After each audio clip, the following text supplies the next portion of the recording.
Hello, today is October 4th, 2011. We're meeting today with Mr. John Mihalek at his home in Fort Collins, Colorado. My name is Brad Hoops. I'm the interviewer for the Northern Colorado Veterans History Project. Thanks, John, for sitting down today to tell your story. If we could, let's start out. Tell us a little bit about yourself, your date of birth, where you were born, a little bit about your family.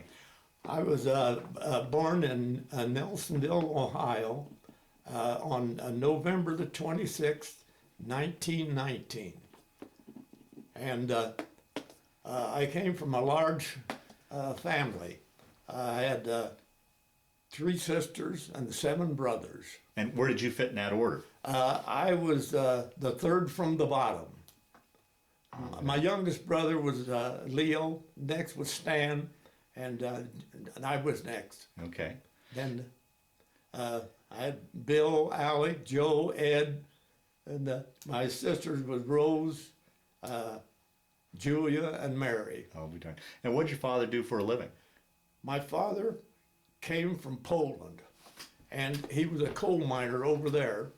And not only that, but he served in the Polish cavalry. And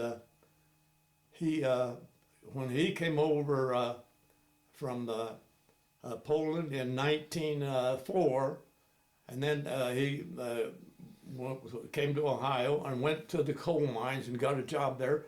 And then he sent from my mother, and the 3 oldest children were born. Joe, Mary, and Ned were born in Poland. I'll be darned. And the rest of us were born in Ohio. Wow. I'll be darned. That's a story in itself. We could probably sit and tell that story in itself. Yeah. Yeah, and So you grew up in the Nelsonville area your entire life? And Nelsonville area, and then I went to I went 1 year of high school. When I was 16, I joined the CC camp because that was back in '36 during the Depression. That's always a question I like to ask your generation. Was your family very affected by the Depression? Well, we had a small farm, and we always had 3 or 4 milk cows, and every fall we always butchered and we smoked.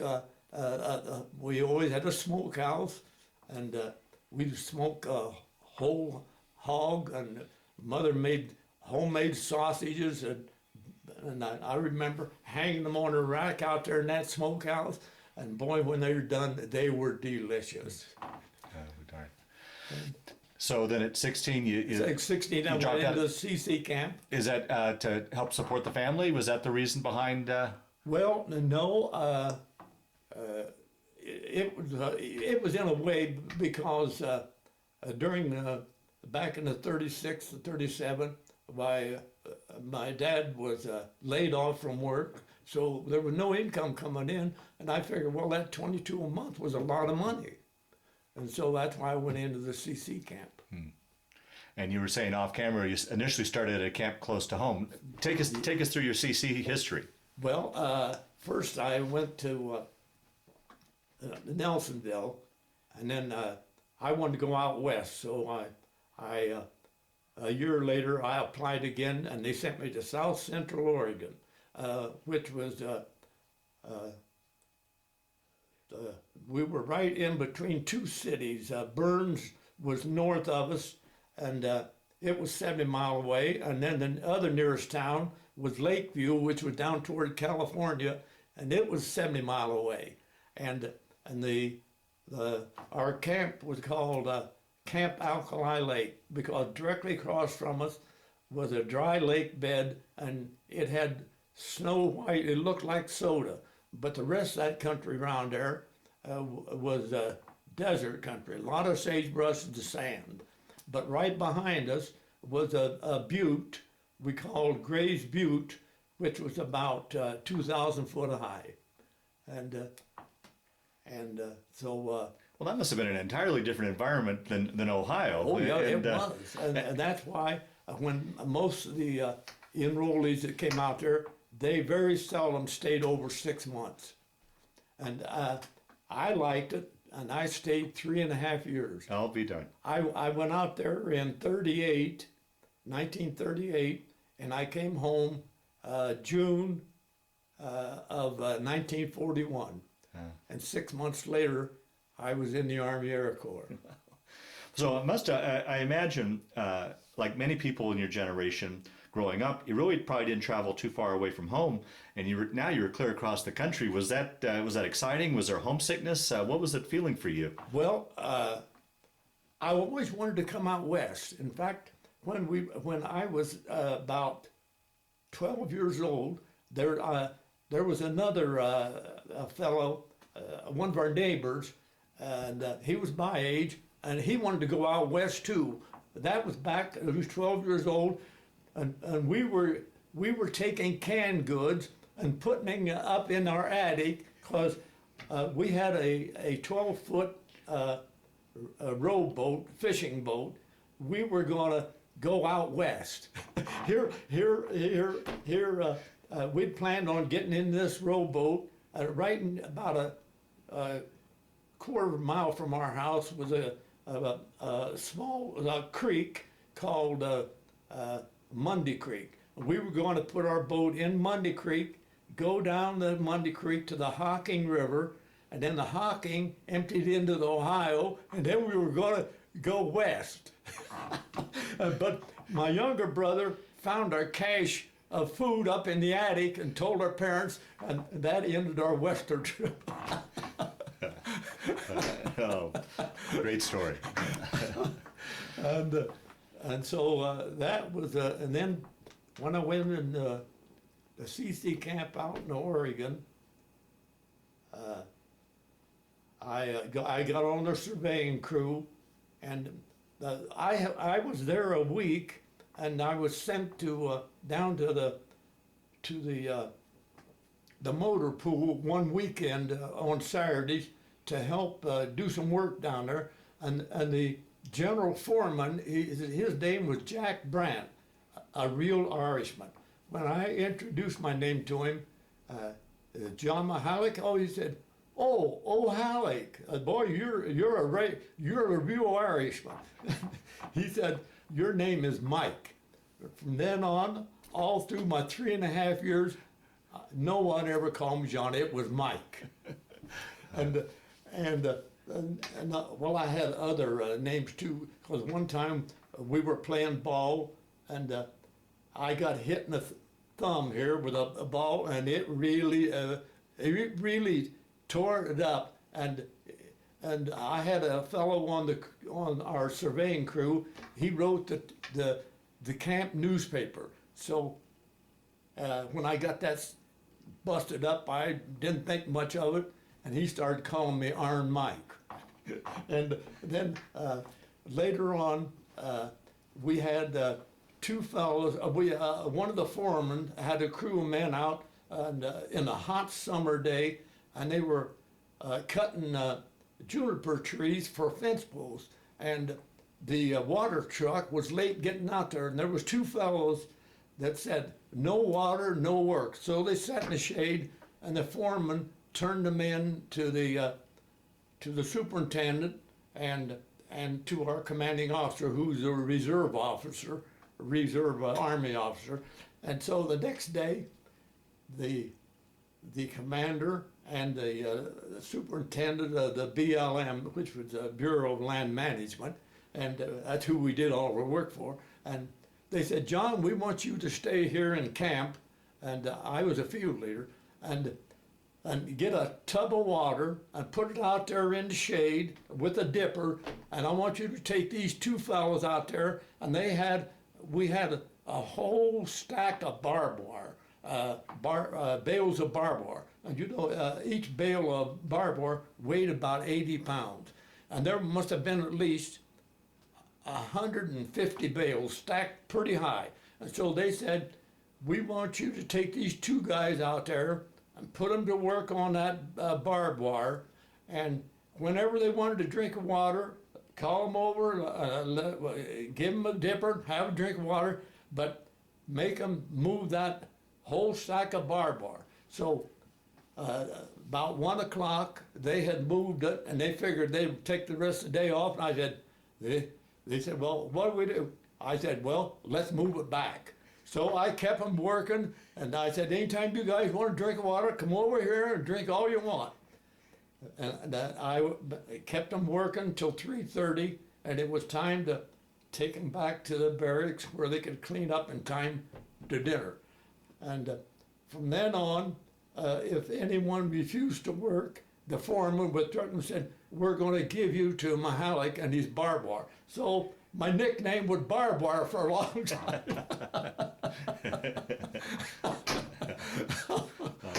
And then 6 months after, after I left the camp and went home. Yeah. Well, while I was in the CC camp, I was thinking about going to Alaska. I wanted to go to Alaska, and my engineer, he said, John, he said, if you want to go to Alaska, I have a brother up there, and you won't have to worry about a job because I'll tell him that hire you as soon as you got there. And this was up at, I think it was Seward, Alaska. And so I got to thinking, should I or shouldn't I? I hadn't been home in 3.5 years, and my parents were getting up in their age, and I thought, no, I better go home, because if I went up there, it's hard to tell whenever I got home. So I went home. So this was in the summer, the spring or summer of 41. This is summer of 41, and then I went to work for, when I went back there, I went to work for General Motors at the Pontiac plant, and I got laid off December the 5th, and I was classified as 1A, and I couldn't get a job, so I went down to the draft board and told them to take me with the next bunch, and so February the 13th, Friday, February the 13th of 1942, they called me up and sent me to Fort Hays, and Well, let me stop you real quick. Do you remember where you were and what you were thinking when you heard about Pearl Harbor? What I did, me and my buddy, we went down to Detroit, and I wanted to join the Marines. But I don't know what happened or what, but I've got a bad left foot. I'll tell you that story. And they turned me down. They said I had a heart murmur and a bad left foot. So they turned me down. And they turned me down, and then so back in February when I got laid off, I said, I'll try to get into the Air Corps. So I went down, and a buddy of mine, we went down.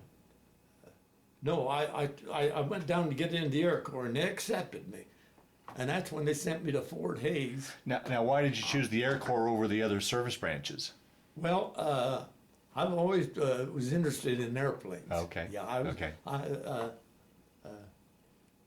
I was always interested in it because we had one of them flew over, and one of our neighbors, he run the country store. His name was Eiselstein, and his son was a private pilot, and he was one of these barnstormers, and he landed in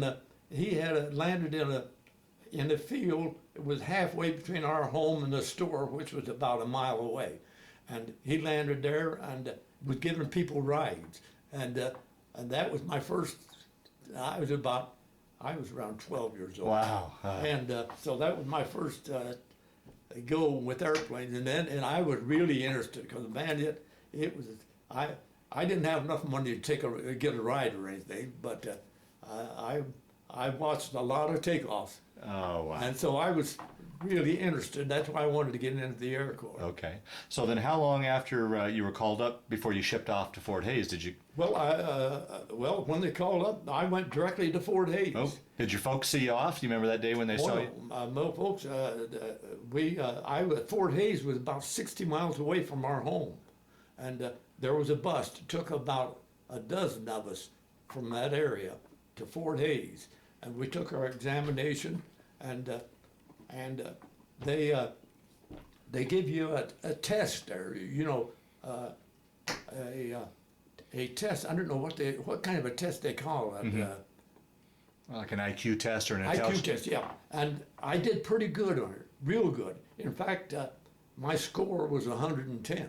And so some of the guys there, they went to the infantry, but they sent me to Shepherd Field, Texas, in the Air Corps. And that's where I went through my basic training, Shepherd Field, Texas. And while I was there, I had a chance to go to various schools, you know. So I picked armor school, an armor, you know, the armor engineer. That took care of the armaments on a fighter plane. Okay. And so they sent me to Larry Field here in Denver to go through the armor school. So I graduated from there. As an armor. They called me as an armor engineer, and then they sent us to Jefferson Barracks in Indiana, Missouri, and from there they sent 35 of us. We were just a composite crew for a fighter outfit. I was an armor, and we had engineers, and we even had a man who was a postmaster. We were just a composite group for a fighter outfit. And then they sent us to Charleston, South Carolina. There's a big staging area on Solomon's Island out in Charleston. And we were there for 2 or 3 weeks, and here Air Corps outfit after Air Corps outfit came through, and about 200 at a time, and then they were sent to various parts of the country, and we were still there. So after about a month, I said, well, how come we're not leaving? I asked whoever's in charge, and they said, they lost your orders. They lost our orders. And here we were. We stayed there about 6 months, watched Air Corps outfit after Air Corps come through, and one of the guys said, well, I'm getting out of here. I'm going to officers training school. So he went, but he ended up in the infantry. I said, well, I'm not going to do that. So my buddy, my best buddy, we went into Charleston and went to the place where we applied for. We wanted to go. We wanted to get into glider pilot training school, but they were all filled up. And so a week later, I told my buddy, I said, I'm going down and try to get into cadets. And he said, well, I can't go because I got a bad eye. I'd never pass. So I went into Charleston, applied for it, took the test. They accepted me, sent me up to Charleston. I'm in Nashville. And I took more tests up there, and I applied for pilot training. So they accepted me for that and sent me to pre-flight school at Maxwell Field, Montgomery, Alabama. So while I was there, I wasn't there 2 hours, and I got a call to report to the squadron commander. I said, well, now what's going on?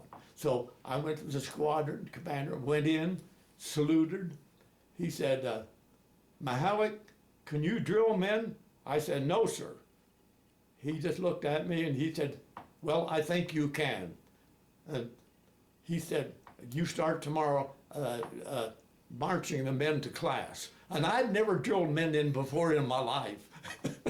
So, but I learned, and he made me platoon sergeant, and I told the guys that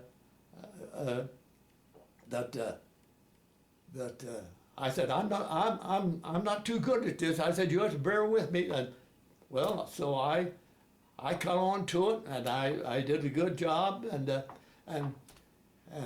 one time I got orders from we were going to have a big squadron get together on the parade grounds, and all the various squadrons were supposed to show up, and I got orders from the lieutenant to take the men out and drill them and get them ready for that. So this was a hot summer day down there in Alabama, and it was hot. So I drill the men real good for about 15 minutes and give them a break. And my best buddy, who was the bunk right next to me, he said, "Blast you, Mihalek," he said, "you should have joined the Marines." So, well, I said, "I just want you guys to look good." And so we went on, and then one day, I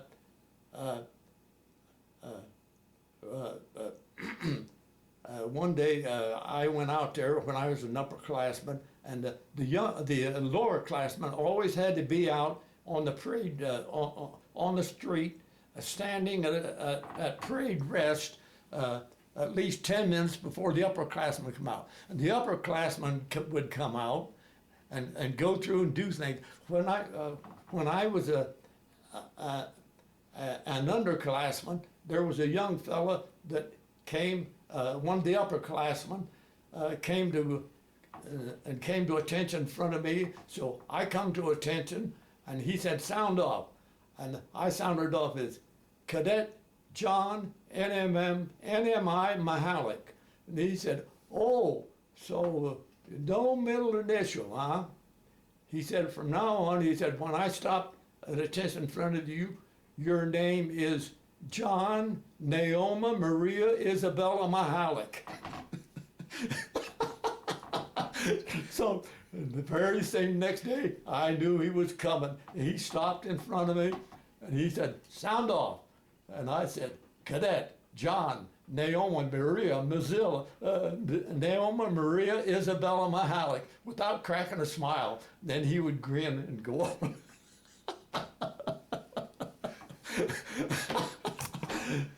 And then when I become an upperclassman, and I was the platoon sergeant, I would have to go down the ranks and make sure that everybody looked good. And as I was coming down the ranks, everybody had to stand a parade with their hand behind me. And I looked down the line, and here's a real tall guy standing with his thumbs hooked in his belt and slouched over like this. And when I got to him, stood in front of him, he went like this: "Bang, bang, you're dead." The upperclassmen had put him up to do that to me. Oh. And I just grinned and just said, "Attention." And he snapped to attention, and I went, because I knew the upperclassmen had put him up. Okay, yeah. So you went through your flight training there then, or? After I graduated from that was pre-flight. Mm-hmm. They sent me to primary up in Vichy, Missouri, and so we were out taking our training, and after I got about 8.5 hours of dual time, went out there. The instructor I had was an older fellow, and so we got out there, and one day he said, "Well, John," he said, "if you're going to kill yourself, you got to do it by yourself." He said, "Take it up." So we were training in B7 or BT-17, PT-17 Stearman, and that was that two-winged biplane with the two open cockpits. And so I got in, took it up, took off, come around and landed, and did all right. But then about 4 or 5 flights later, I went up and I did some maneuvers and circled the field. And when I come in for a landing, you're supposed to get down about 18 inches off the ground and then drop it in. And this day I come in, I dropped it in from about 10 feet. And boy, when I dropped down, the plane bounced up like this, and here I'm on a wing, and I said, "I can't let it go down," and I just gave it full throttle, and we were landing in the grass, and then right across from me, when when I gave it full throttle, I'm practically standing on a wing, and I cut across the grass, and right over there by the pavement, by the airstrip, the paved strip, there was an army truck with two guys repairing it. And here I am standing right on a wingtip, heading straight for them. I leveled off, and out of the corner of my eye, the two guys standing in front of it, they hit the ground. And just before I got to the truck, I pulled back on the stick, and I know I cleared that truck about that much. And I was going full blast, full throttle. So I went around and landed, and took up, went up to the hangar, and there was two guys up there. They come over to me, said, "Was that you in that plane out there?"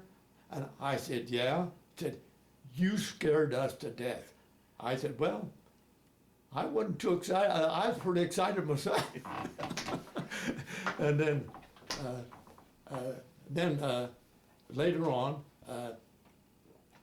it was time for a flight check. A lieutenant was going to take me up for a flight check, and I had cramps. I wasn't feeling good. I had sharp pains going across my abdomen, and apparently the lieutenant seen that. He said, "John," he said, "if you don't feel good, you don't have to go up." And I said, "Oh, I don't want to get behind my class. I'll go ahead and go up." And so I went up, and needless to say, when you're getting sharp pains through here, you can't concentrate on what you're supposed to be doing.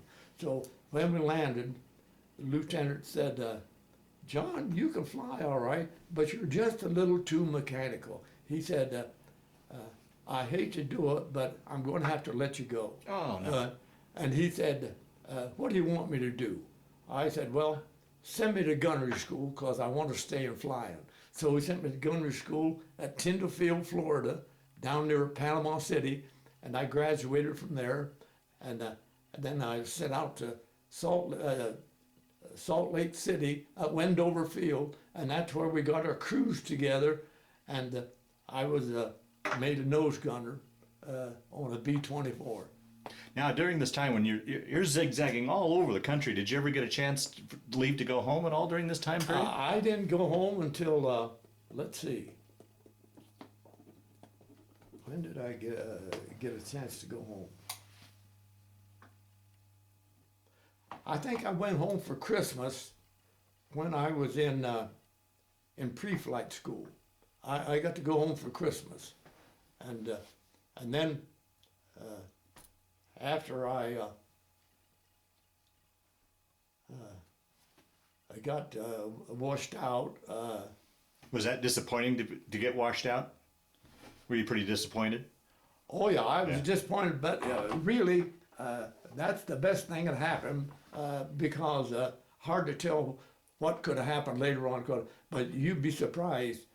There was a lot of young fellows killed going through training, and so I figured, well, it was for the best because the way it ended up, I ended up with a great crew, and I got to fly with the Flying Tigers in China. And let's take that story. So you you finally meet up with a crew in Salt Lake. Take your story from there. We went to, after our crews got together, we were sent to Casper for high altitude bomb training. We would go up and drop bombs at night on a lit up target from 20,000 feet. And we had and then one day we were the navigator was getting checked out, and this was in the middle of the winter in daytime, and we were way in the western part of Wyoming, and wintertime, and the bombardier and the crewmen were back in the waist position, and the bombardier said, "Don't anybody smoke. I smell gas." So we opened up the door to the bomb bay, and here one of the gas lines, which normally led to one of the fuel tanks that was in the bomb bay, the valve came open, and here it was spraying gasoline, that 100-octane gasoline, all inside that plane. And so we got a word from the pilot, said, get your parachutes on, said, and open up all the windows, and said, when you hear the bell, jump. And we never did hear the bell, which I'm glad, because maybe that spark could have blew up the plane. But we landed, we went in and landed, and their fire trucks were waiting for us. And but we made it back. But we were lucky because we were a flying time bomb. Absolutely. With all that 100-octane fumes in the plane. So we survived that. How big was the crew? How many We had members? 11 men. 11 men on the We had crew? 11 men. We had our regular 10 men, and then the radar. We had a radar operator. Our plane had radar. Oh, which was new, fairly new. Oh, yeah, it was real new. And this, I'll tell you, the radar. We were sent to Topeka, Kansas, to be sent overseas. So, but while we were there, they picked our crew and sent us to Langley Field, Virginia, to be trained in low altitude bombing with radar from 400 feet. So we trained there for 6 weeks, and while we were there, our pilot Jack Stettner was from Brooklyn. So we were out training one day when we got rid of all of our bombs in Chesapeake Bay. He said, let's go up and see my old hometown. So we went up to New York, and we went over his town, Brooklyn, and then we went out and we were flying along the waterfront. Lo and behold, we looked out, and here 2 P-40 fighter planes was on each wing. They wanted to know what were we doing flying over the dock area. Oh boy! Because the pilot had got no Clearance? No clearance for that flight. So that was really comical, looking out to see them fighter planes right off our wingtip. Boy, and being the nose gunner, you had a front row seat to everything. Oh yeah, on the nose, and so we were left. We got together at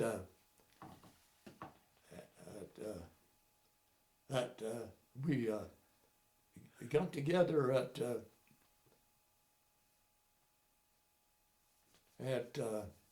we came out west, and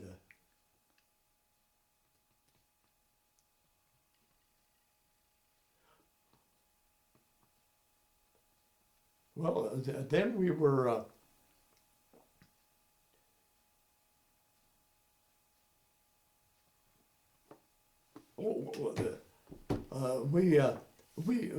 we went through our classes, and then we got our training done, and us 4 gunners, all the material, we were going to be sent to China, and all the material was flowing over the hump. So they took us 4 gunners, and put us on a ship, and we went by ship to China, because they wanted to haul all the extra supplies they could on our plane. Oh, okay. So, well, that begs the question. Here's this boy from Landlocked, Ohio, going out to sea. Did you get your sea legs or get sick, or how was that trip for you?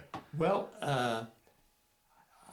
it didn't bother me at all. Is that right? And then we had an interesting thing happened we were down in the South China Sea, not China Sea, but the South Atlantic, off the coast of Brazil one night. It was around 1 o'clock. And we had radar on the ship. They picked up a flotilla, a wolf pack of German subs up in front of us. Oh, geez. And the pilot, or not the pilot, but the whoever was steering, turned that ship so hard that they said later on, we came within 2 degrees of turning turtle.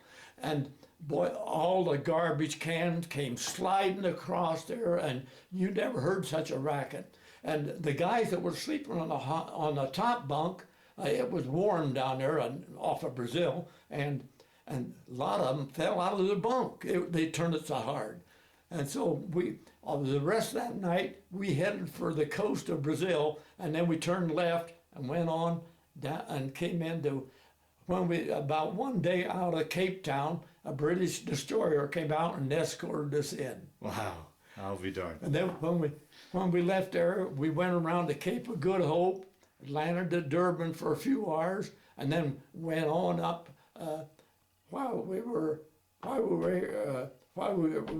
there at Durban. Now, where's Durban located? That's on the right around the tip of Africa. Okay. On the other side of Cape Town. Okay.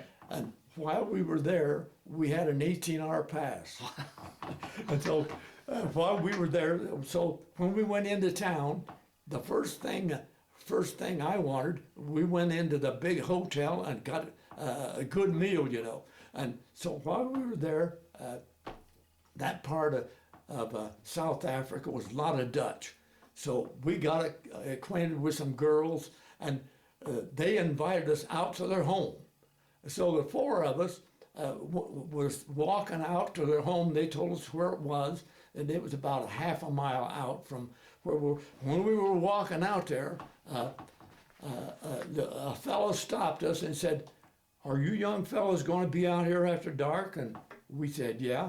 He said, "Well, when you do, you walk back out there in the middle of the street, because," he said, "the natives here don't walk on the sidewalk, because the natives here know you fellows have money." And he said, "They'll grab you and pull you in an alley."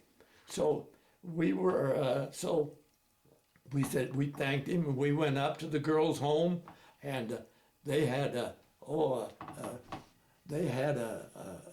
lot of stuff, and then pretty soon there was a beautiful gal that lived across the street. She come over and wanted to know what we were laughing and everything, you know, and she was a beautiful gal, about 22 years old.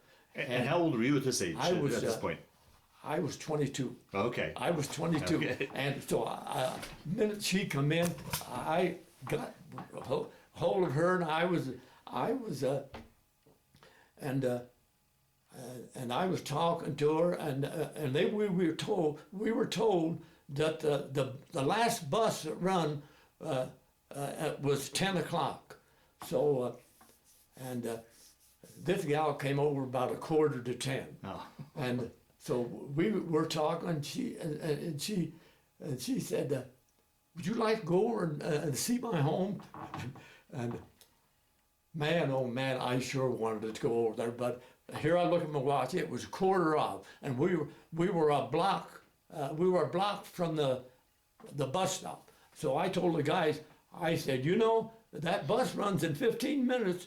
I said, I'm not missing it."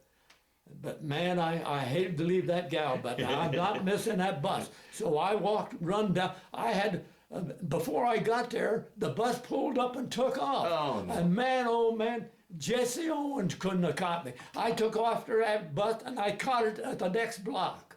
And I got on the bus, sat down with a fellow, and we got to talking. The minute I sat down, and he said, "Hi, Yank." he was an Aussie, and so I got on the bus, and I didn't know where to get off. I said, "I got to get off at Ballard Gate. That's where the ship was." So he said, "Okay, I'll tell you where Ballard Gate to get off." I got off. I got off at Ballard Gate and got on the ship, and it pulled out sometime about 4 or 5 hours later. Those other guys, they were left there. I never did see them after that. Oh, is that right? But I made my mind, I wasn't missing that ship. Yeah, I'll be darned. Even thank God it had been Cleopatra. So then where'd the ship go from there then? We went up to, went between Madagascar and we pulled in Monrovia. Yeah, I said Monrovia. We pulled in there for a few hours, and then we took off across the Indian Ocean and landed at Bombay. Wow. And we landed at Bombay. And then at Bombay, they put us on a train and took us all the way across India to Calcutta. And what was that experience like? Talk about the sights and everything that you saw. Well, Bombay was really an interesting. They quartered us at an old British barracks, and it was really nice. And I don't know, we were there just a few weeks, and then when they got on this train, and it was one of these open trains that we just seats. There wasn't no bunks or anything. And whenever it came lunchtime, the train would stop on the track. The cooks would get out, cook our meal, and we'd have our meal, put everything back on the train, take off again. It took us 7 days to go from Bombay to Calcutta. And you just sat in those chairs? Just sat in those chairs all the time. Wow. And then we, at Calcutta, we were there for, I think, a week or two before, and we would, one time we went on a bus tour of the brothel area at Calcutta. Here these women were out in cages. There would be 2 or 3 women in a cage. You could see them in the cage on the street. And it was real. And then one time we went in, walked into town, and here it was hot, and a lot of the natives were sleeping on the street. You had to walk around them or step across them. It was really interesting place. And then we got on we flew up to a place called Dibrugarh. That was a jump off place where you flew across a hump to China. And we got on this, it's an AT transport. And we just barely cleared the top of the Alps. I don't think we cleared over 200 feet across the hump, and we landed at Kunming. Wow. Yeah, I heard that flight was pretty scary, pretty hairy flight. It was very dangerous, and because it had a lot of downdrafts, a lot of bad weather, and not only that, but it was within the territory of the Japanese fighter planes. Wow, holy cow. So in China, is that where you met up with your plane and the rest of your crew then, or? That's where we met our crew. When we got to when we got to our cruise there in China, and they had got there probably a couple of weeks before we did, and they'd already had 4 missions every time we got there. Oh, be darned. So so we took off on some of our missions, and one day we went out on a super patrol. The super patrol, you'd go out in broad daylight looking for Japanese convoys, and then we'd have to go pick up radio into, we had subs there. We'd radio into our sub, tell them what kind of ships they were, which direction they were heading. So so your missions were primarily on around Japanese shipping then? Well, we did land bombing too. We went on Hankow, Hong Kong. Okay. Those were our alternate targets. If we didn't pick up a ship, we always had alternate targets to drop our bombs. Okay. So one day we went out on a super patrol, and our regular engineer had got his missions in, and the assistant engineer, who had never flown as first engineer, was flying as first engineer. And so we were out about 6 or 7 hours, and the co-pilot said, "Don't anybody smoke, because we're going to transfer fuel." So it wasn't 2 or 3 minutes after he said that, the right wing dropped, and I'm looking straight down into the South China Sea, the blue water of the South China Sea. And I heard the co-pilot yelling, "Watch it, engineer, watch it." What he had done, he'd shut off the gas to both engines on the right side. And so naturally, when they lost, when they quit, boy, they lost power. Here we were standing practically on edge, and we were falling like a rock. And the engine pilot, co-pilot was yelling, "Watch it, engineer, watch it!" And when we first started, flipped over, and I'm looking down, I raised up my turret and said, "What am I doing here?" I still remember that. And so the pilot, the engineer, remembers what he did. He opened up both the valves, and the props were still windmilling, so both engines caught, and they pulled it out, and we were very close to the water when they pulled it. The pilot, co-pilot, pulled the plane out. Wow. How many missions altogether did you fly? I flew 37 missions, and on one. I think my third mission, when I got over there, I flew with a different crew. I was flying as tail gunner, and we were bombing the city of Changsha, and from in broad daylight and at 5,000 foot elevation, and boy, that's not very high. And so when we started in our target, we were flying 4 squadrons at a time. 4 squadrons in a diamond formation. And then when we got to the target, we'd get in squadron line. And I was flying as tail gunner, and there was 1 squadron, 2 squadrons behind me. And here we started getting a lot of anti-aircraft fire. First burst was about 500 yards back. Next one was 4, 3, 2. The next one was 1, and the next one I knew was going to be close. And here I am looking to my left, and not 30 yards away, here I heard that terrific crack, and anti-aircraft exploded, and I seen about an 8 square foot of just flame, and then it immediately turned black. And you know, we never got a scratch. Huh. And the way it was, I think what was our good luck was it was about 10 foot higher, and when it was come up, it just went over top of our plane. If we'd have been 20 foot below, we'd have got the whole mushroom. Wow. But the way it was, we never got a hit. I'll be darned.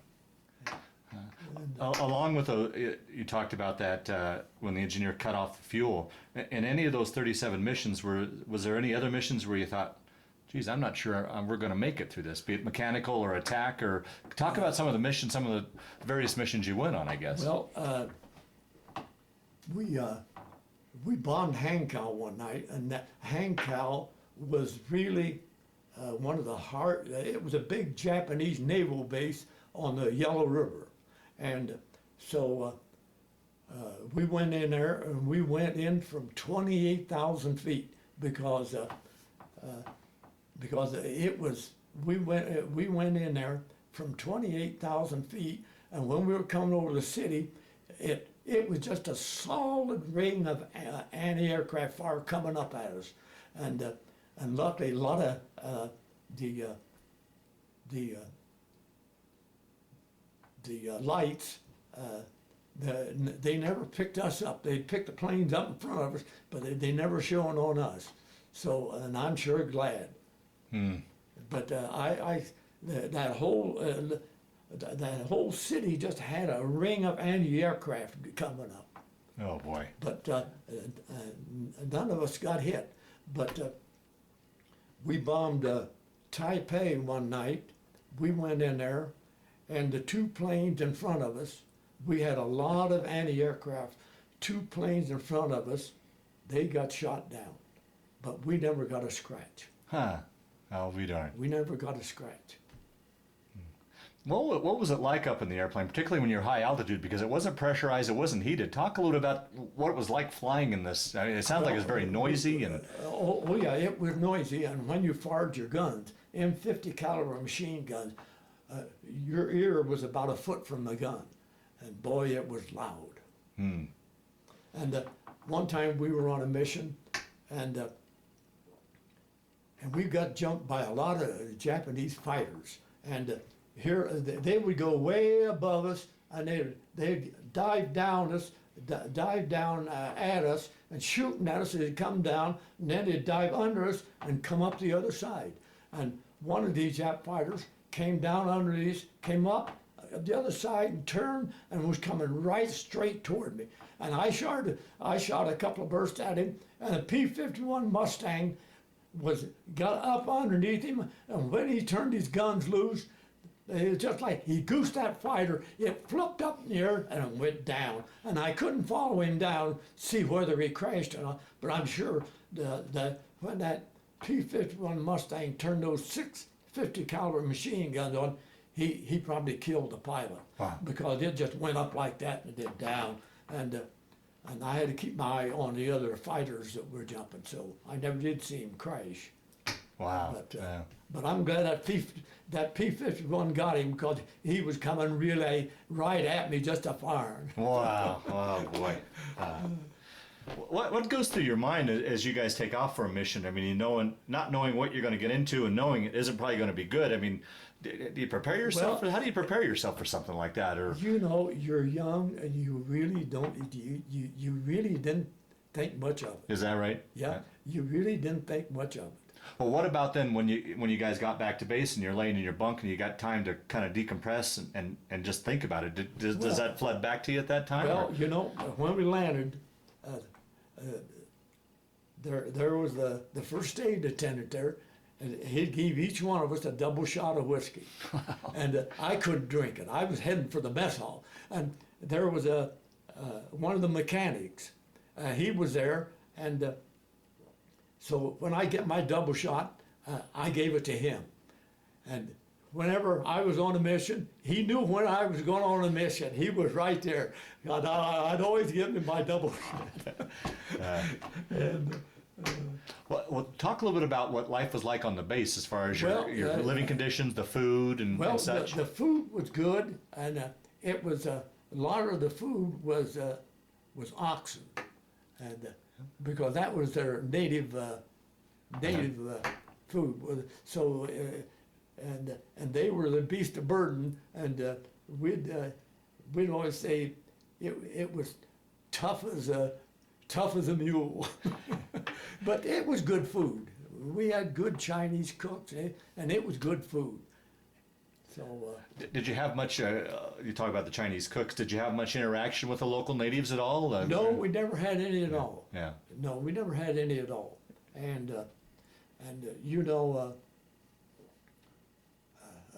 sad thing happened. One of the young Chinese kids I would see, he was I'd say about 10 years old, and he would come over and beg.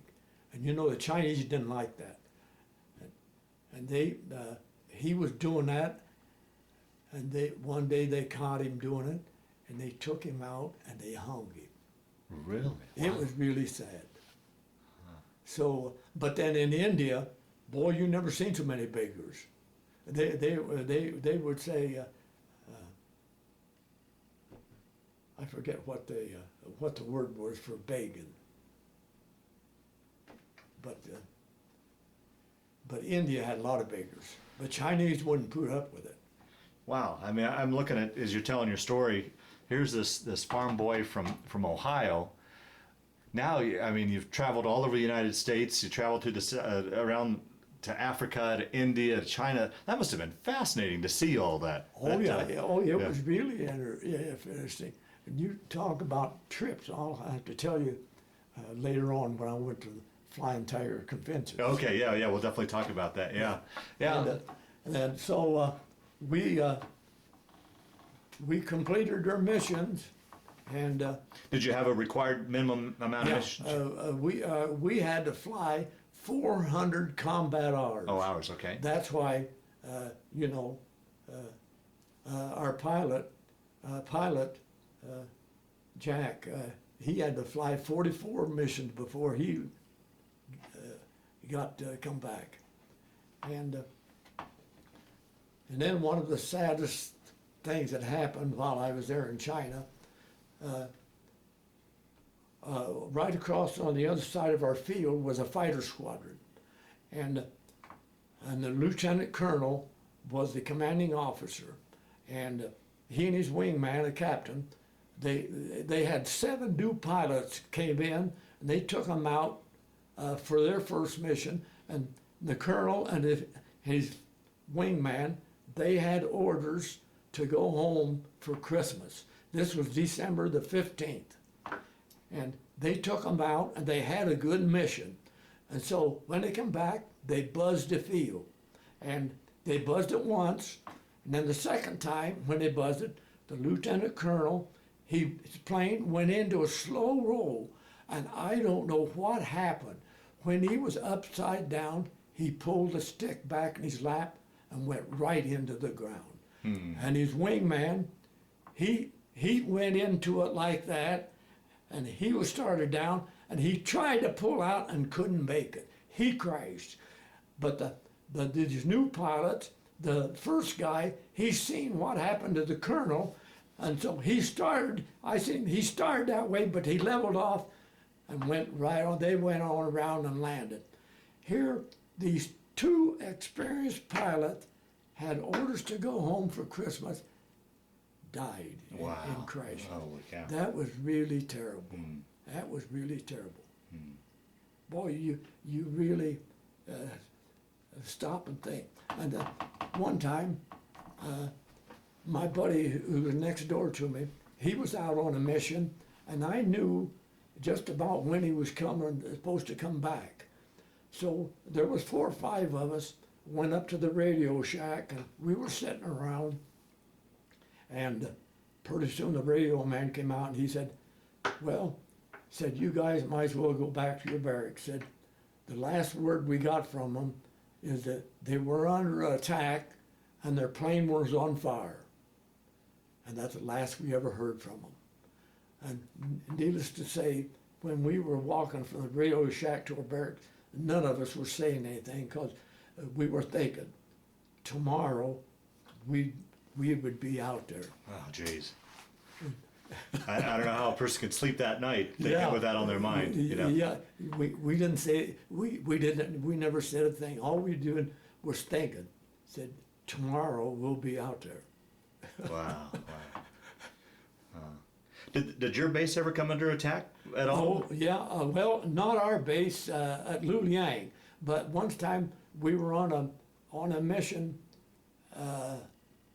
I think we're up on the Formosa Strait at night. And we landed at Luzhou, which was up near the Japanese lines.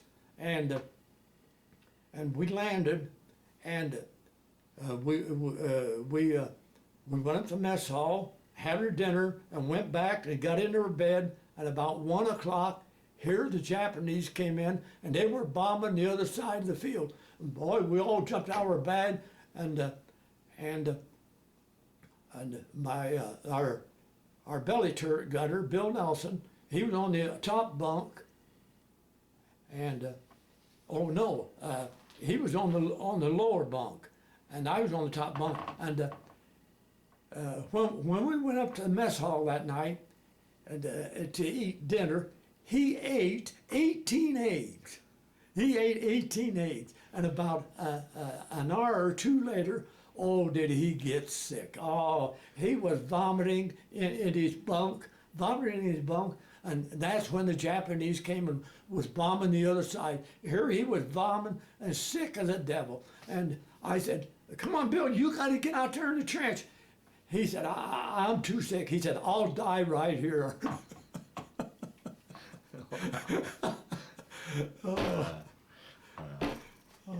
What was it like being, you're on this isolated base? How was it as far as communications from the rest of the world, as far as mail from home or just getting word on how the war was going or baseball scores? I mean, how were you guys getting news at all or information? About the only thing we got was letters from home. Mm-hmm. Letters from home. Was that pretty consistent? Was that pretty reliable, or? Oh yeah, you'd get maybe 1 or 2 letters a month. Yeah, my sister always wrote to me. My parents, they couldn't write English. Yeah. And so my sister, my sister kept me up with everything. Wow. That must have been nice to have, to receive your mail. Oh yeah, Yeah. oh yeah. It was really nice. Whenever mail call who came. Yeah.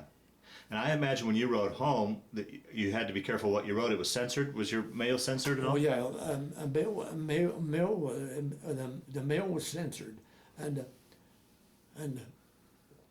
you know, on one of our missions, my sister bought me when I went into the Air Corps. She bought me a nice camera, nice Kodiak, one of these pull out, you know, and on one of our missions, I took it with me, and on one of our missions, there was a plane that they had painted the whole nose of it a brilliant orange, a brilliant tiger head orange. And here it was right off to my right. Here I took pictures of it, and then we were about the second or third squadron, and I seen the bombs hitting and exploding from the first squadron that went in, and I got some good pictures of that. Good pictures of that big orange tiger head of a plane, and so when I finished the roll, I made the sad mistake of taking it over to the squadron photographer.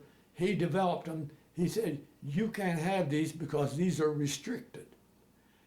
He kept them. Oh, I'm sure he kept them. Wow. What I should have done, I kept that film and brought the roll home and had it developed in. But I made a mistake and took them, and boy, those were beautiful pictures of a mission. I'll be darned. Oh, wow. And I never did get them. I guess we should mention, we haven't mentioned so far, you flew with the Flying Tigers, right? Yeah. Can you give us what Air Force that was, what squad, give us your whole breakdown?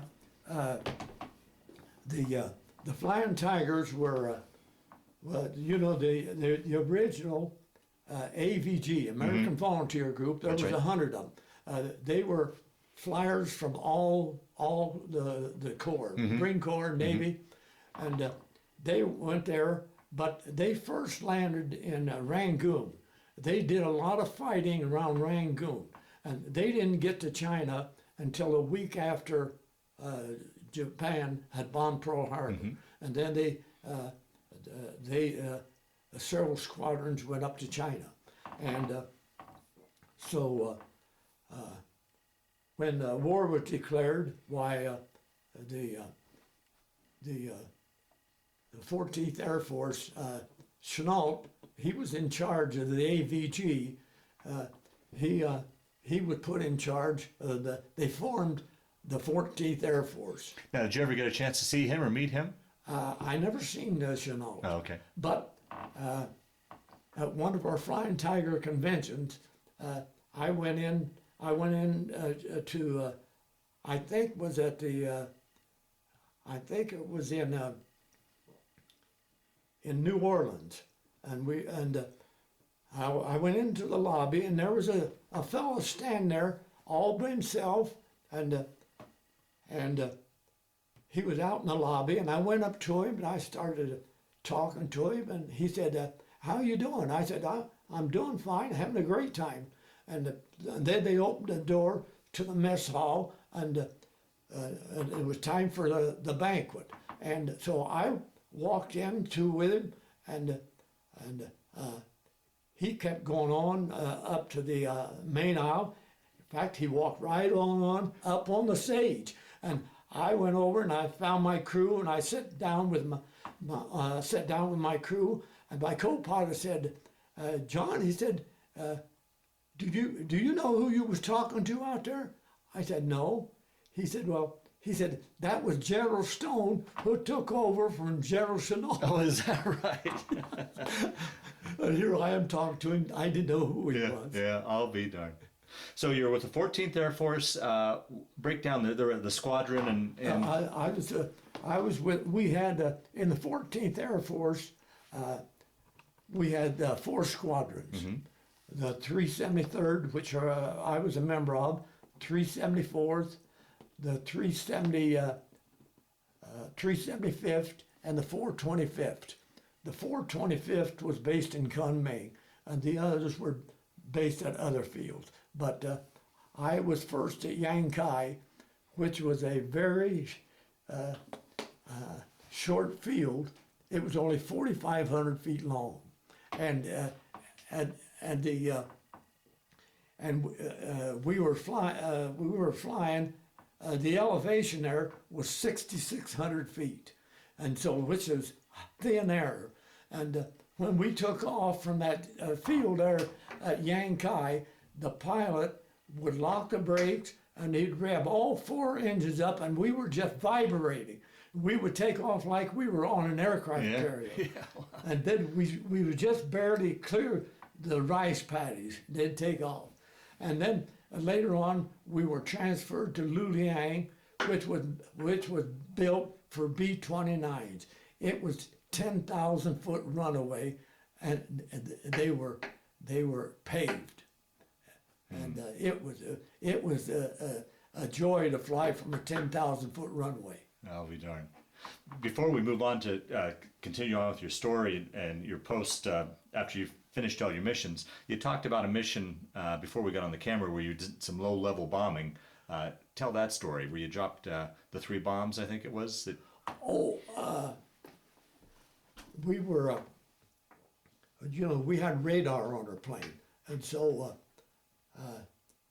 we were out just one night, and we picked up a convoy, and here we come in and dropped 3 500-pound bombs, and we sank a ship, and then we went on. Go ahead and continue your story, John.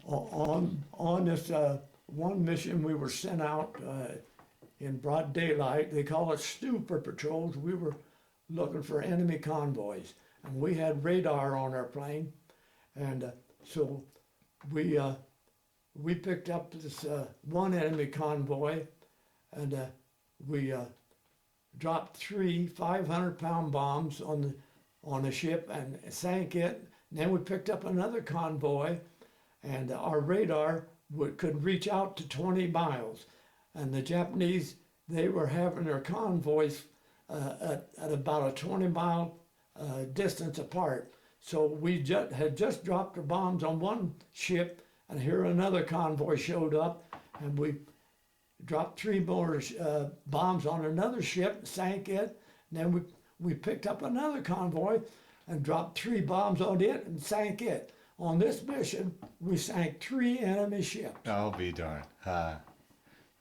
Now, being the nose gunner, was your gun effective as far as shooting on the ships as well? Were you that low where you would shoot on the ships? Or? We could, yeah. But we never did it. One of our crews, believe it or not, almost got shot down by one rifle bullet. A rifle bullet. This crew, he was a major. His crew, the 425th, they had bombed Hankow, and on the way home, they came across a troop train, and the pilot said, "We'll go down so you gunners can get some shooting in." So he went down and pretty low, and he was flying alongside the train when one of the rifle bullets shot him through the throat and killed him. And he slumped over the wheel, and they were only about 500 feet or so off the ground. And he slumped over the wheel steering column, and the engineer and the radio operator grabbed him and lifted him off so the co-pilot could pull a plane from crashing. Wow. They came within that close. 125 caliber rifle bullet almost brought down a B-24. Wow. I'll be darned. Well, let's move on now. You've completed your 37th mission. That must have been a relief knowing that, okay, I finally got my hours in. I survived this thing. I have a little story on my 13th mission. Okay, yeah, please. when I was going through training, I had a girlfriend in Topeka, Kansas. So I was getting letters from her, and on my 13th mission, I wrote to her and told her, I said, well, tomorrow I'm going on my 13th mission. And you know, 13th is always considered unlucky. Yeah. And I got several letters from her after that, and we were moving around, and I never did answer them. I never did answer them. And so when I got discharged, I was coming home, and the train was going through Topeka, Kansas. I said, I'm going to get off and see my old girlfriend. So I got off, and as I was walking toward her home, she was out in the street, and she didn't realize, here I looked up, and she was walking toward me, and the minute she seen me, she grabbed her chest, and I thought she was going to faint. She must have thought she was seeing a ghost. Oh, You know, that was a dirty trick. yeah. That was a dirty trick. And so after we completed a 37 mission, we got on a plane and flew home. Now, roughly what time period was this was this getting towards the end of the war, or roughly Well, when was? let's see. This was in. I had completed my missions in February of 45. Okay, so there's another 6 or so months Right, left. I had completed my missions of February of 45. I had been in China almost a year, Okay. and so I was.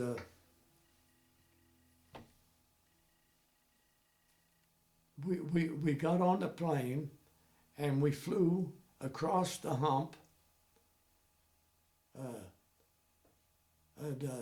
We flew across the hump and landed at Dibregard, and then we gassed up, and then we got on the plane again.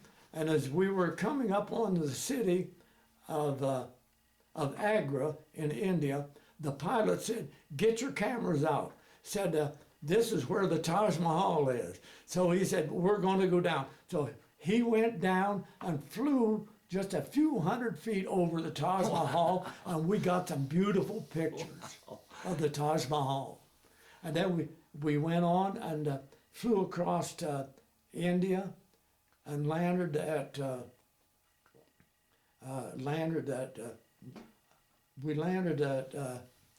Accra, or no, not Accra. It was let's see.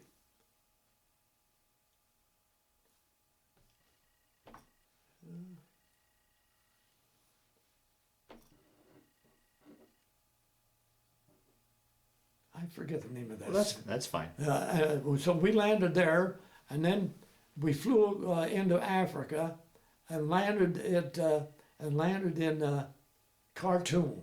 Landed in Khartoum, and while we were there, one of our planes that was going home with a full crew of men went down between Khartoum and Cairo, and so they used our plane to search for it, to search for the plane. And while we were there, we were just laying around, and I got to talking about running, and there was a tall, slim fellow there, and I bet him $50 that I could outrun him. And so we went out on the pavement, and it was paved asphalt, and it was hot. So we took off our shoes. I run barefooted, and one of the guys marched off, stepped off 50 yards, and sure enough, I beat the fellow and won the $5. But that pavement, that asphalt was hot. Man, my feet were burning when I when I got that 50 yards. So then when we took off, we flew all the way across to Africa, and we landed at Lake Chad, which was a French airport, and then we flew on and landed at Accra on the African coast.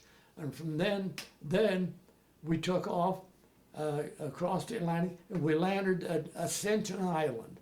And Which is nothing more than just a little dot out in the it middle. was just a little, we Yeah. landed at Ascension Island, and coming in Ascension Island, you're coming in and it looks like you're landing on top of a cliff.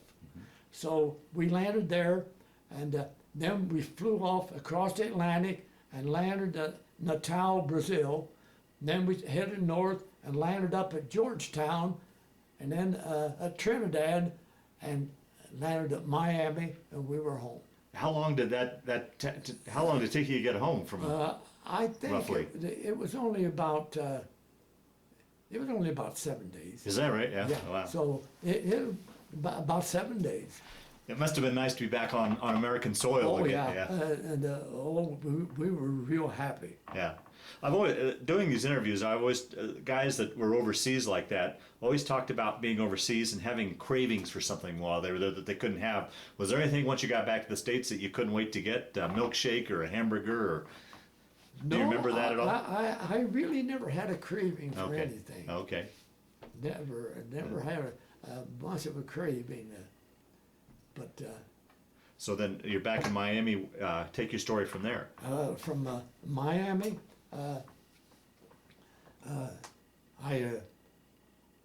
we took a physical, and you know, I didn't think I was nervous or anything. So when toward the end of the physical, the doctor said, "Stick out your hands." I stuck out my hands, and I couldn't believe how they were shaking. And I never thought I was nervous or anything. And so he said, "How would you like to go to a rest camp?" I said, "Well, okay." So he sent me to Santa Ana, California. Oh, jeez. Sent me to Santa Ana, California. Did you have a chance to get home before you went out to Santa Ana? No. No. No, Oh boy. didn't have a chance to go home, and went out to Santa Ana, California, and so when I went out to Santa Ana, California, one day I was asleep on the top bunk, and I don't know whether someone yelled attention or what, but I jumped off the top bunk and I landed on my left foot, which had which was a bad foot. In fact, I really had to lie to get in, because I told when the major at Columbus looked at my foot, made me walk across the room a couple of times, and he said, "John," he said, "I don't see how you walk without limping." When I was 7 years old, I got an infection right back on my big toe. I don't know whether I hurt my foot playing football, somebody had jumped on it or kicked it, but a big boil formed about 3 inches back on my big toe, and so my folks called a doctor. He come out and he lanced the boil, and told my mother to put flaxseed poultices on it. She'd grind up flaxseed and make a paste and put it on a square piece of cloth and put it on it to pull the poison out. And after about 2 or 3 weeks, the foot kept getting worse and worse, and it started swelling up until you couldn't even see my shin bones. And it started turning black and blue. My whole foot, toes, everything, to about 4 inches above my ankles was black and blue. And the doctor told my folks, said, he sure gangrene has set in, gangrene. So he told my folks he was gonna make arrangements to take me to Grant Hospital in Columbus, Ohio, to have my leg amputated. Oh boy. And you know, it was so painful that day. I couldn't even move it. And that night, my foot was so painful that my mother, she took 2 shoe boxes to put it in there, because the blankets were so heavy I couldn't even stand it on my foot. And I told mother, I said, I'm not going to have my leg cut off. I said, I'm not going to have my leg cut off. So the next morning, when I got up, I took the bandage off, and where the incision was, it was kind of dried. And when I pulled it off, the dark blue blood and everything started coming out. So I started right here, started working down, and I know it was painful. I started working that down, and boy, a lot of that black blood and pus came out, and I kept squeezing, and the more I squeezed, the better my foot felt. And pretty soon I started moving my foot, and I kept squeezing and squeezing, and I don't know how much of that black blood, the pus, I squeezed out, and I kept moving my foot until pretty soon I was moving my foot around there, up and down, twisting it around, and so when the doctor came the next day, that afternoon, and I said, well, look at my foot, it's better. And I said, look at it, I'm moving it, I was twisting it around, moving it up and down. And he just stood there and looked, and he said, well, we'll wait a few days. And you know, from then on, it slowly started getting better, but then pretty soon, pieces of bone would come up to the top, and I'd pick off pieces of bone, and I remember the last piece that came up was about the size of a nickel and about 1/8 of an inch thick. And I remember pulling it off, and that foot didn't heal up until June. I never went to school from the 1st of October until June.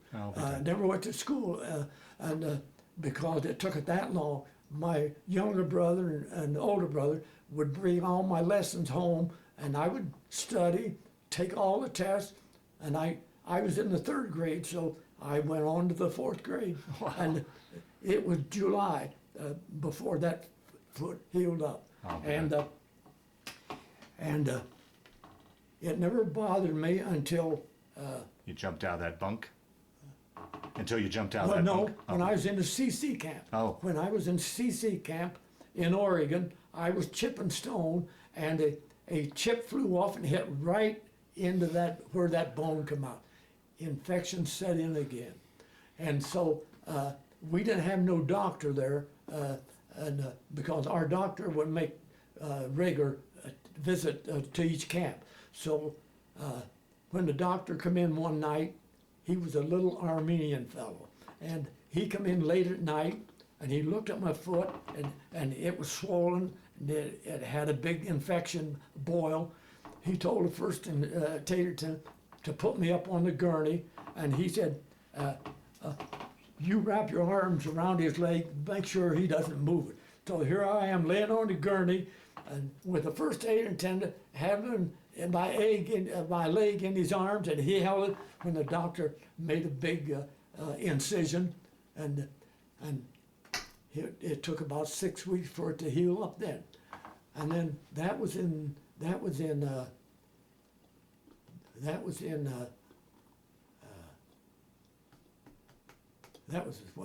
the CC camp in Right. 38, Uh-huh. 38 and 39.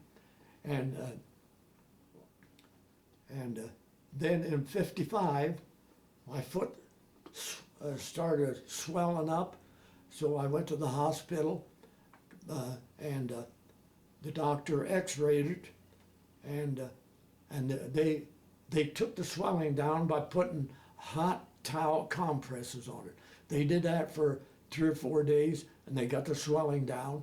But the doctor said, the next time you have trouble with that foot, said, we're going to have to go in there and scrape that bone. But that was in 55, and I've never had any trouble since. Is that right? But I still can't touch it. It's painful. Really? Huh? Yeah. I'll be darned. But you know, it don't hurt. When I walk, I don't feel a thing. Huh? But at night, once in a while, it'll start aching. Just laying there, it'll wake me up. Huh? I'll be darned. And so. Well, getting back then to California, how much longer then? Did you have enough points to get out at that point, or what? Oh yeah, I had enough points, because I'd been overseas. Right, And, yeah. But when I hurt that foot and went down to the first aid, they took x-rays of it, and they called me down the next day, and the lieutenant said, John, how'd you like to have a discharge? I said, well, what's wrong with the foot? He said, well, there's just a lot of bones mixed up in there. That's all he told me. He said there was just a lot of bones mixed up in it. So I thought, well, I'd been in service and I got to go overseas. I said, I'll go ahead and take the discharge. So they discharged me and I went home. And went home. Then when I went home, I went to work for a rubber plant, a Baldwin rubber plant. I went to work in the rubber lab, and my job there was the chemist. They would make up a list of what kind of rubber they wanted, all the ingredients, the hardness and everything. And we made parts for General Motors, like the bumpers and Okay. and all the things that Pedals and such? pedals and stuff like that. And the rubber had to have a different reading, Okay. different. So the chemist would give me the recipe, and I would go ahead and mix them up on a mill, and give them to him. And so I was there about a month, and there was a young fellow working there, and he said, John, he said, I would like for you to meet my cousin. And I said, okay. And I said, I'm going to, I said, I bowl tonight. I said, bring her down to the bowling alley. So he brought her down there, and boy, she was a pretty gal. And I think she come down there herself. And so when I went out and she was going to catch the bus home, and she said, when I got on her, I was going to take her home. She said, you don't have to take me home. I said, oh boy. So I called her up the next day, got a date with her, and 6 months later, we were married. I'll be darned. That's a picture right up there. Oh, wow. 6 months later, we were married. Uh, And we were married for 63 years. wow. And then she passed away? Yeah, Yeah. 2 years ago. Oh, wow. And we made a lot of trips. When we retired, we've been all over the U.S., took a cruise to Alaska. We had a van and drove all over Alaska and drove the Alcan Highway home. And after we got to Edmonton, we thought, well, we'll go over to Calgary and Banff. And we went to Calgary and Banff, and then we went over to Astoria and took Highway 101 all the way to San Diego, and then drove home. Wow! And then on our Flying Tiger conventions in '47, we started having Flying Tiger conventions, and I went to 50 Flying Tigers conventions all over parts of the country. Is that right? And one of our Flying Tiger conventions was in Taipei, Taiwan. So we went there and flew out of LA and spent a week there in Taipei, and about 12 of us, after we left Taipei, we decided to go other places. So we flew to Hong Kong, spent several days there. Then we flew to Bangkok in Thailand and spent 2 or 3 days there. And from there, we flew to Singapore, and we spent time in Singapore.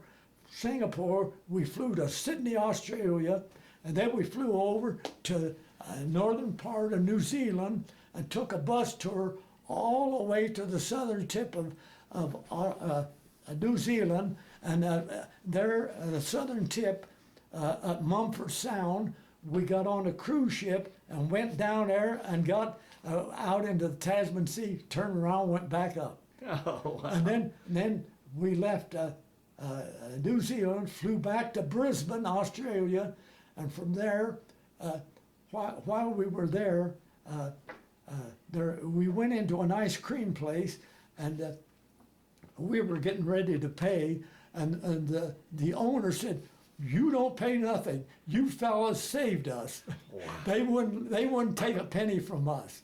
And so we left Brisbane and flew all the way back to Hong Kong. And then from Hong Kong, we flew home to LA. Wow, what a trip. 32 days we were on that trip. Wonderful. Wow. So, Bruce, let's talk about family. Children, grandchildren? I have one son, Bruce. He lives here in Colorado and works Wells Music Company. And my daughter, she's married in Arkansas, and she had 2 children, Debbie and Greg, and that's Margie, and then Debbie, and the young girl there is Tabitha, and Tabitha Tabitha is my great-granddaughter. She is the mother of this little girl. And she is my great-great-granddaughter. So you've got 2 grandchildren, a great-grandchildren, and a great-grandchildren? Great-grandchildren. Wow. And that's from my daughter. And my son had 4 children, 2 boys and 2 girls. And the youngest girl, Angie, lives up in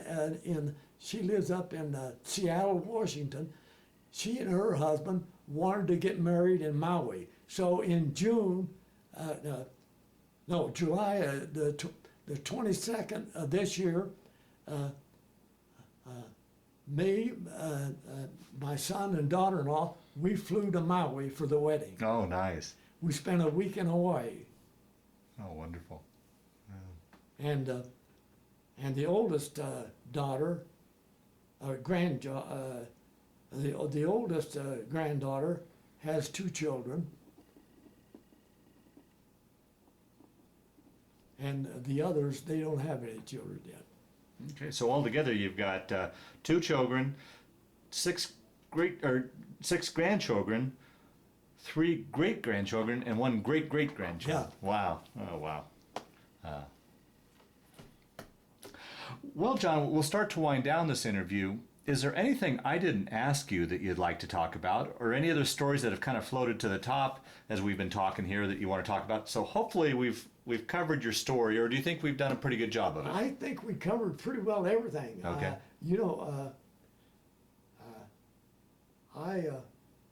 I had a lot of things happen, prior to me going into the CC camp.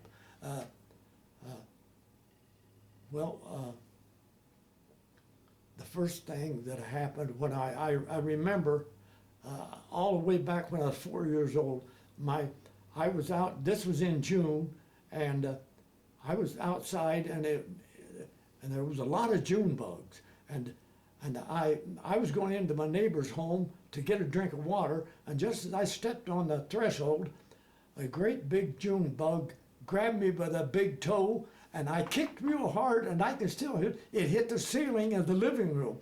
And I went home because where it pinched me, it drew blood. And now that's when it happened when I was 4 years old. Yeah. And then when I was 6 years old, my parents, they were going to go visit some friends of theirs that came from Poland with them. And all we had was one horse with just a light farm wagon. And my dad just took a 2x10 board across for the seat that he and my mother could sit on. And so we went over to this family and they gave us a great big Sunday dinner, and on the way back we were in the hill of southern Ohio, hill country. The horse, something started spooking it, and it started running, and I could still see my son or my brother and I. We were sitting on the floorboards, and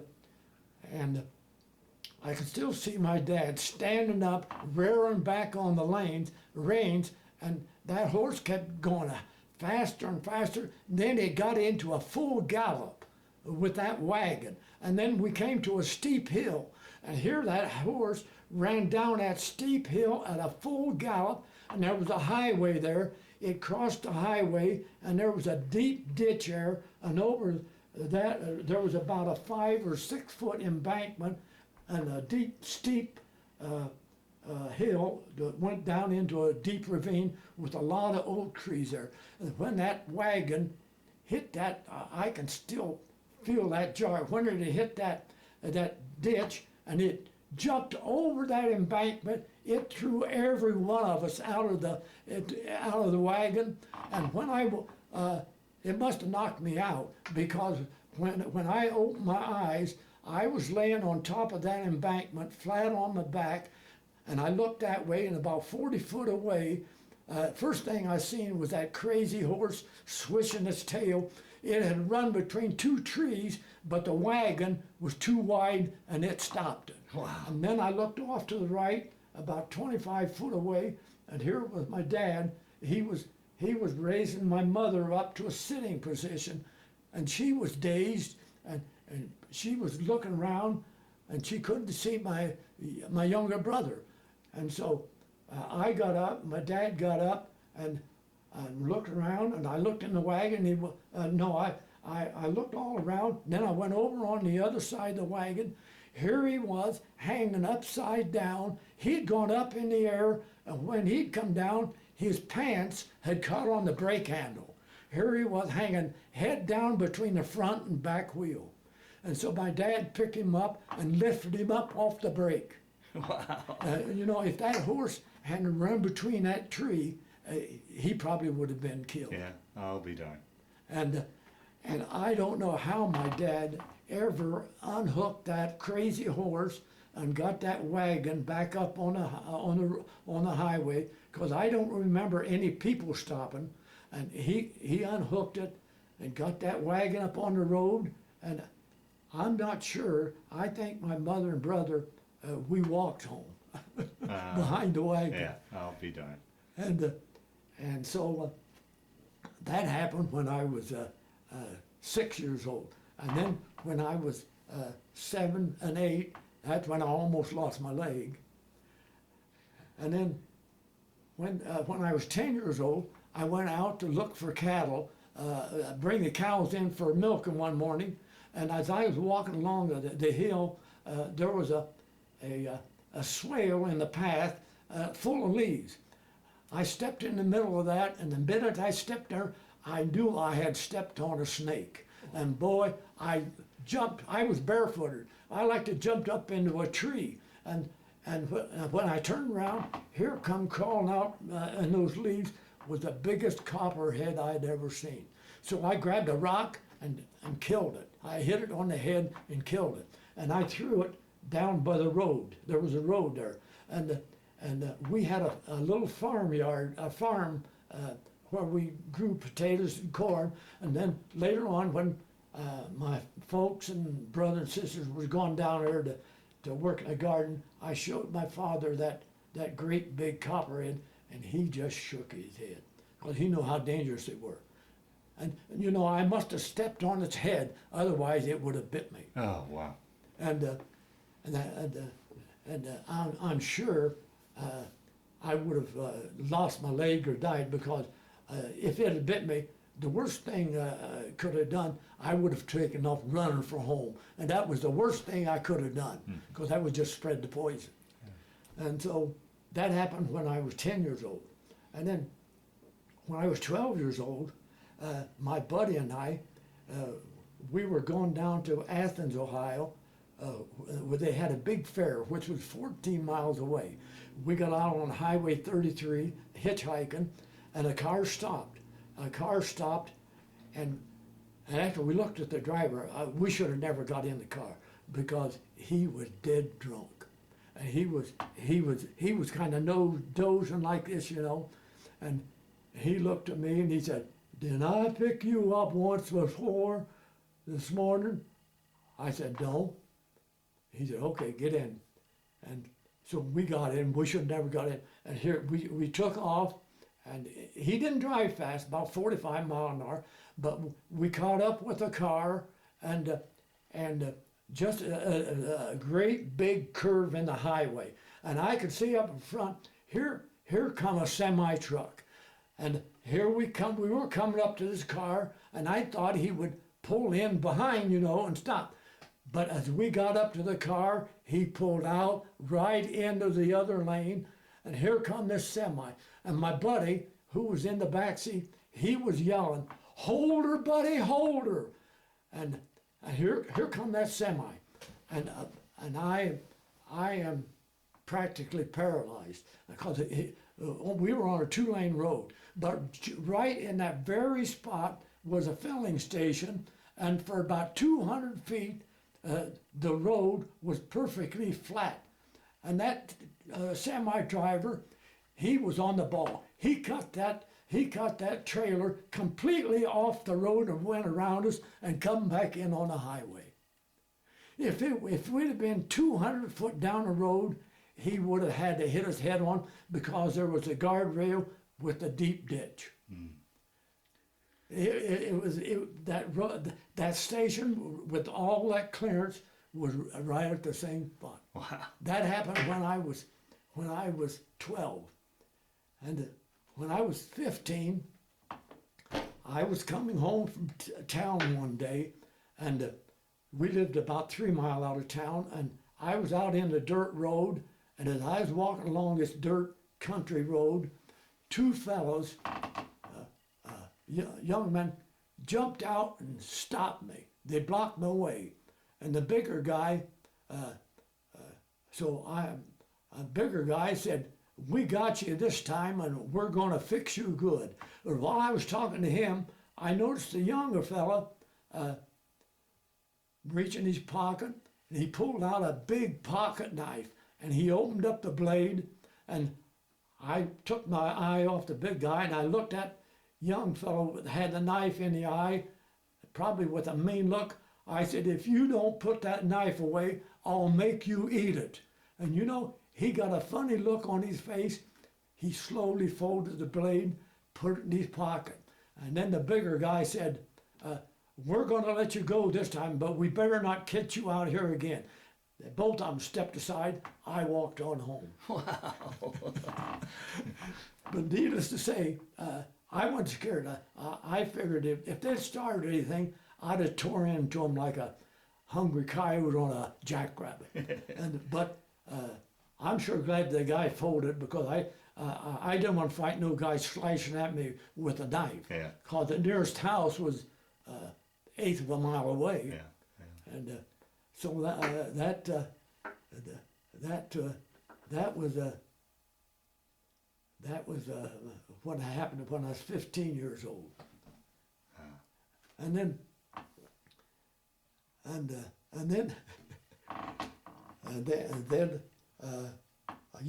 I did a lot of trapping when I was a young kid, and when I was about I think I was 10 years old, I was trapping this creek. I was trapping for a mink.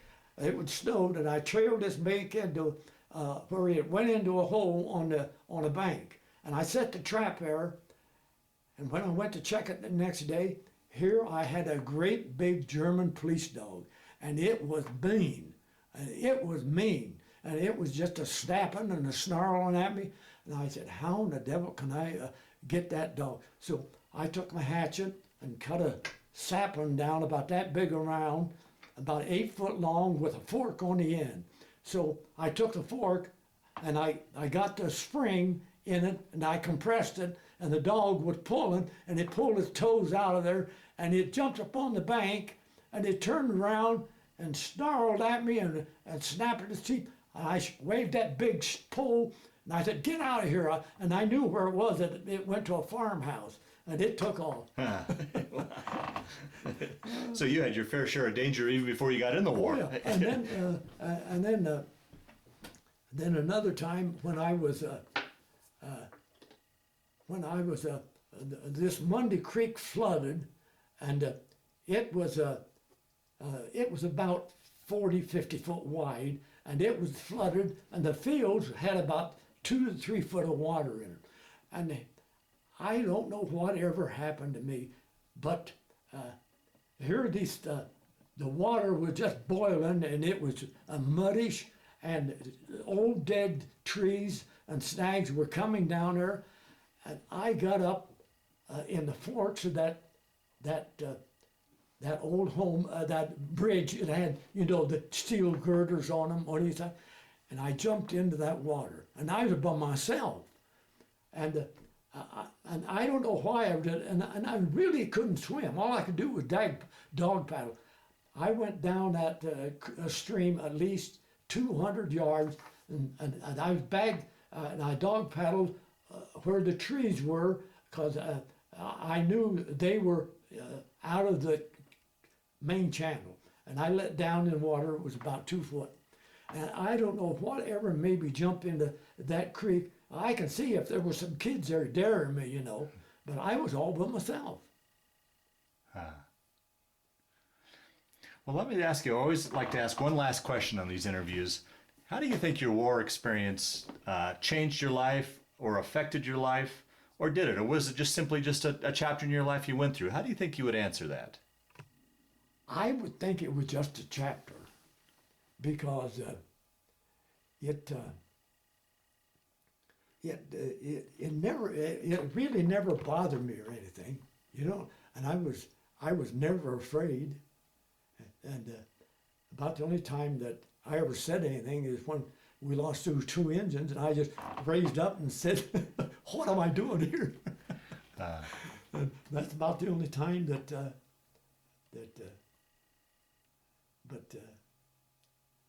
but you know, I had these experiences before I got in, and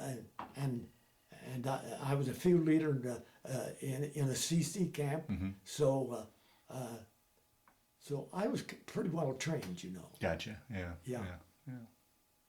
Well, John, I want to thank you for sitting down to tell your story today, but more importantly, I want to thank you for your service to our country. And another thing about when we got our crew together, someone suggested that we all should have nicknames. And well, the engineer, the flight engineer, well, he worked with the Indians. They called him Gas Gauge, so his name was Gas Gauge. And then the radio operator, they called him Ham. And I don't know, the bombardier come up with my name. He said, "Call me Angel." I don't know where he come up with the name Angel, especially when I was the oldest one on the crew. Yeah. Maybe he thought I was their guardian angel. Yeah. And so when my grandkids asked me about some of the stories, you know, and I always end up with, I say, "And you know why I got back and never got hurt or anything, and our plane never got shot down?" And they would say, "No." I said, "We had an angel on board." Oh, wow. Wow, what a great story. Well, thank you, John, for sitting down today. Okay. Thank you.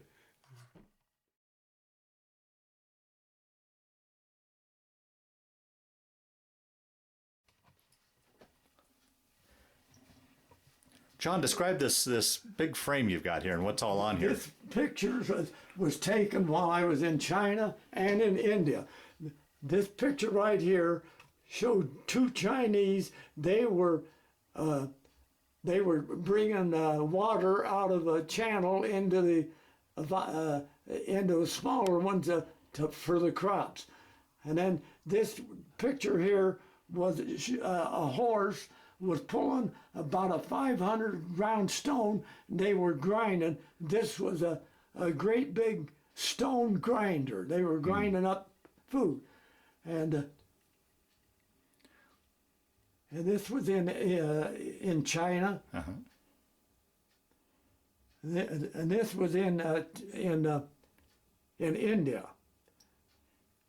And this is a silk Chinese scarf. I folded it up where I could put this first medal is the Distinguished Flying Cross. The next one is the Air Medal, and the next one was a medal presented to me by the Republic of China. Wow. And This is the picture of our crew, And where are you in this picture, John? right on the right-hand corner. Okay. And this fellow here is he's the co-pilot,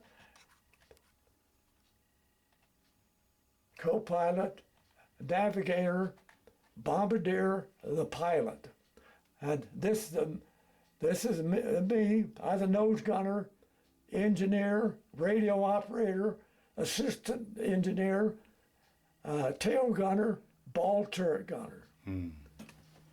Then off to the right, it shows pictures. This one here shows me when I was in cadets in flight training. I soloed in the PT-17 Stearman, and the other one is one of our P-40 fighter planes, and above that, one of our B-24 bombers came back from a mission, and the nose wheel was all shot up. When it landed, it folded up, and so it went scooting down a highway or on the runway on its nose. And the picture right above that shows me when I soloed and you got back to the barracks, the guys would grab you and take you into the shower room, and they would turn you upside down and put a cold faucet down your pant leg and turn the cold water on. And this is one of our planes with its name.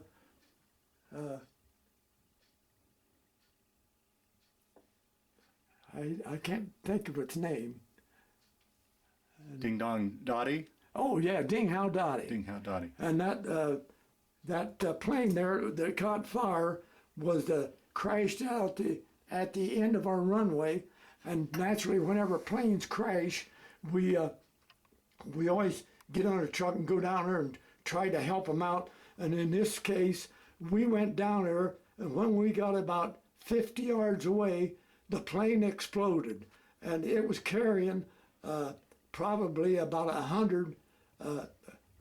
40 100-pound bombs, or about 20 250-pound bombs. And when the plane exploded, boy, we could hear shrapnel just zinging or whistling by our ear, which was very foolish for us to be there. And we were lucky that we didn't get hit. This is my picture when I was in the cadets at Maxwell Field, Alabama. This is a picture of me and several of the other gunners. Bill on the right, the ball turret, and the center was Newcomb. He was the tail gunner. And the name of the plane was Nipper, and I flew quite a few missions in that plane. This is the picture of the model of the B-24 that I flew in. I flew 37 missions riding in this turret right here. Boy, a front row seat to everything. I got a front row seat to all the fun.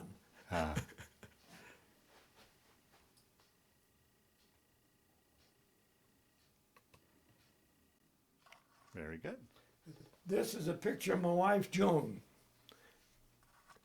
We were married in 1946. This is a picture of my family. I'll go by the oldest. This is my oldest brother, Joe, and this is his child, these two stepchildren, and that's his wife. And then this is my next oldest brother, Ed, and this is my daughter, Marjorie. This is me. This is my wife, and this is my brother, Bill, and this is my sister.